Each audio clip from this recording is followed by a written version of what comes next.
I am DC sir, PGT Hindi, इनमेशन academy. कल मैंने आपको परिचय कविता के कुछ काव्यांश की व्याख्या की थी। आज जो शेष भाग है मैं उसकी व्याख्या करने जा रहा हूँ। मैं यौवन का उन्माद लिए फिरता हूँ, उन्मादों में अवसाद लिए फिरता हूँ, जो मुझको बाहर हंसा रुलाती भीतर, मैं हाय किसी की याद लिए फिरता हूँ। यौवन जवानी, उन्माद मस्ती या पागलपन, अवसाद दुख कष्ट,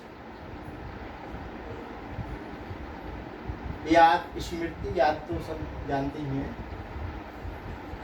मैं यौवन का उन्माद लिए फिरता हूँ। कवि कहता है कि मेरे मन में जवानी का उन्माद मीन्स नशा कह सकते हैं। मेरे मन में यौवन की मस्ती सवार है, उन्मादों में अवसाद लिए फिरता हूँ, लेकिन इस मस्ती में भी कुछ दुख के क्षण आ जाते हैं। कवि कहता है मैं यौवन का उन्माद लिए फिरता हूँ कि मैं अपने मन में जवानी की मस्ती को लिए फिरता हूँ, और इस मस्ती में भी कुछ क्षण दुख के आ जाते हैं। उन्मादों में अवसाद लिए फिरता हूँ, अवसाद मीन्स दुख, जो मुझको बाहर हंसा रुलाती भीतर, मैं हाय किसी की याद लिए फिरता हूँ। कवि कहता है कि मुझे किसी प्रियजन की याद आती है, और ये याद मुझे भीतर ही भीतर रुलाती है, मुझे भीतर ही भीतर कष्ट पहुंचाती है, लेकिन मैं इस कष्ट को दबाए हुए सभी के सामने बाहर से हंसता रहता हूँ। आगे देखें, कर यत्न मिटे सब सत्य किसी ने जाना, कर यत्न मिटे सब सत्य किसी ने जाना, नादान वही है हाय जहाँ पर दाना, फिर मूढ़ न क्या जग जो इस पर सीखे, मैं सीख रहा हूँ सीखा ज्ञान भुलाना। कर यत्न मिटे सब सत्य किसी ने जाना। इस संसार में सभी लोग जीवन सत्य को जानने की कोशिश करते हैं, लेकिन अभी तक जीवन सत्य को कोई नहीं जान पाया। कर यत्न मिटे सब सत्य किसी ने जाना, यत्न मीन्स कोशिश। कर यत्न मिटे सब सत्य किसी ने जाना। इस संसार में बहुत से लोग जीवन सत्य को जानने की कोशिश करते हैं, लेकिन कोई अभी तक जीवन सत्य को जान नहीं पाया। नादान वही है हाय जहाँ पर दाना, नादान अज्ञानी, और दाना फारसी का शब्द है, ज्ञानी के सेंस में आता है। नादान वही है हाय जहाँ पर दाना। इस संसार में अज्ञानी और ज्ञानी दोनों ही प्रकार के लोग रहते हैं। फिर मूढ़ न क्या जग जो इस पर सीखे, मूढ़ का मतलब मूर्ख से है। फिर ये संसार मूर्ख नहीं है क्या? हाँ, वास्तव में मूर्ख है, जो इस पर भी इस असत्य संसार को सत्य मानकर जो सीखता है वो मूर्ख है। मैं सीख रहा हूँ सीखा ज्ञान भुलाना, मैं सीख रहा हूँ सीखा ज्ञान भुलाना। जरा ध्यान दें, कवि कहता है कि इस दुनिया से मैंने जो कुछ सीखा है, जो कुछ भौतिकतावाद सीखा है, जो कुछ छल प्रपंच मैंने सीखे हैं, मैं आज उनको भुलाना सीख रहा हूँ, मैं आज उनको भूलना सीख रहा हूँ। क्यों? क्योंकि इससे मैं अपने अंतिम लक्ष्य तक नहीं पहुँच सकता। मैं और जग और कहाँ का नाता।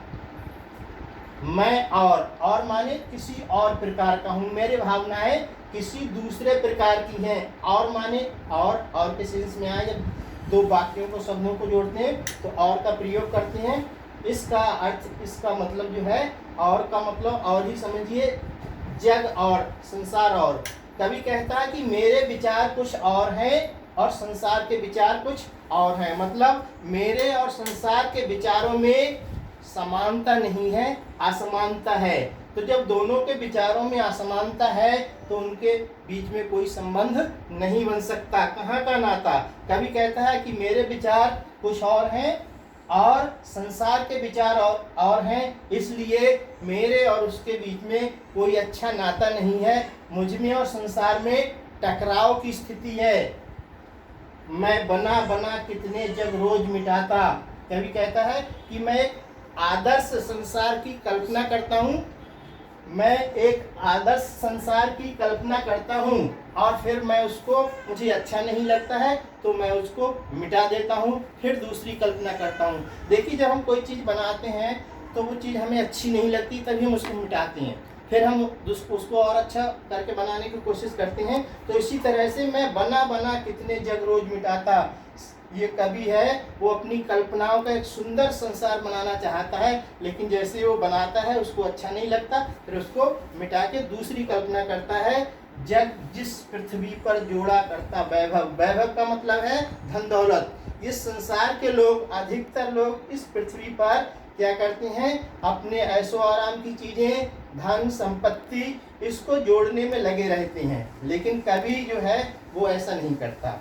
इसीलिए तो मैं और जग और। तो जग जिस पृथ्वी पर जोड़ा करता वैभव, कवि कहता है कि इस संसार के लोग जो है इस पृथ्वी पर जन्म लेकर के धन संपत्ति, ऐशो आराम की चीजें जोड़ते रहते हैं। मैं प्रतिपग से उस पृथ्वी को ठुकराता, मैं हर एक कदम पर ऐसे वैभव को, धन संपत्ति को ठोकर मारता चलता हूँ। कवि का जो एक आदर्श संसार है वो मैंने कल भी बताया था, उसका आदर्श संसार है कि संसार में सभी लोग एक दूसरे को प्यार से देखें, प्यार से रहें, एक दूसरे को समझें। तो आज के लिए इतना ठीक है, और अगले जो शेष भाग बचा है वो अगले दिन मैं उसको व्याख्या कर दूंगा। तब तक के लिए आज्ञा दीजिए। धन्यवाद।